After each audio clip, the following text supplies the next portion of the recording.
और मैं देख रहा हूं कि उड़ीसा में बाली यात्रा में जितना उमंग है उतना ही उमंग यहां नजर आ रहा है मुझे।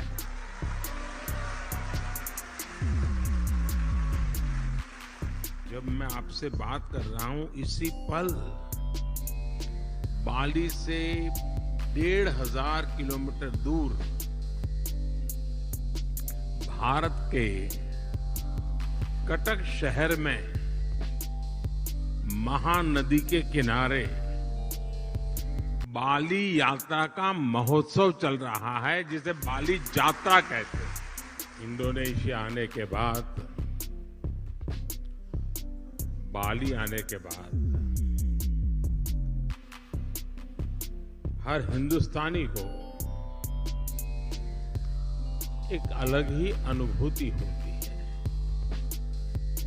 एक अलग ही एहसास होता है। और मैं भी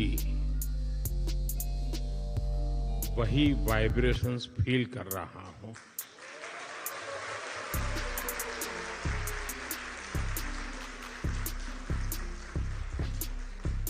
जिस जगह के साथ भारत का हजारों वर्षों का रिश्ता रहा हो और जिसके बारे में सुनते रहते हो कि हजारों साल में अनेक पीढ़ियां आई चली गई, लेकिन उस परंपरा को कभी ओझल नहीं होने दिया। हजारों साल से उस परंपरा को जीना, पीढ़ी दर पीढ़ी उस परंपरा को जानना और हर पल उस परंपरा से जुड़े रहना।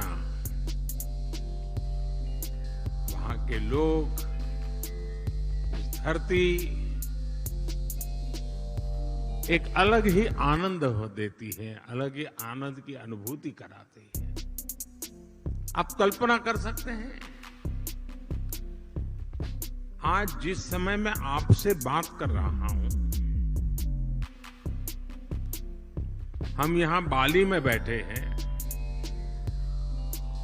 बाली की परंपराओं के गीत गा रहे हैं। उसी समय जब मैं आपसे बात कर रहा हूं, इसी पल बाली से 1,500 किलोमीटर दूर भारत के कटक शहर में महानदी के किनारे बाली यात्रा का महोत्सव चल रहा है, जिसे बाली यात्रा कहते हैं।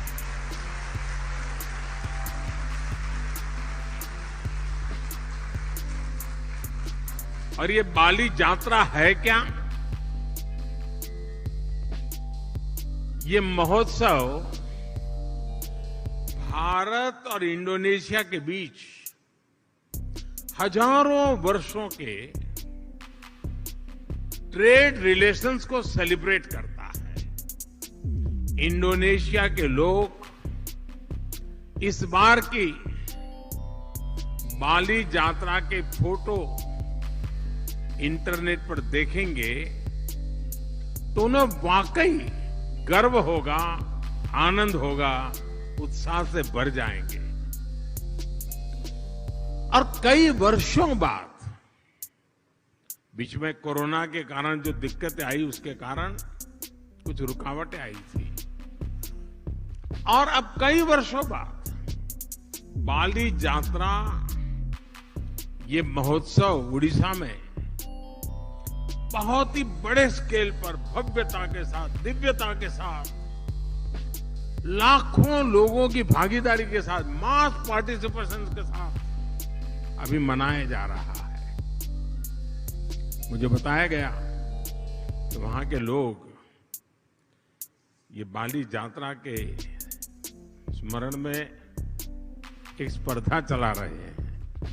कहते हैं कि कागज के नाव बना करके बहाए जाएंगे, और वो वर्ल्ड रिकॉर्ड करने के मूड में है।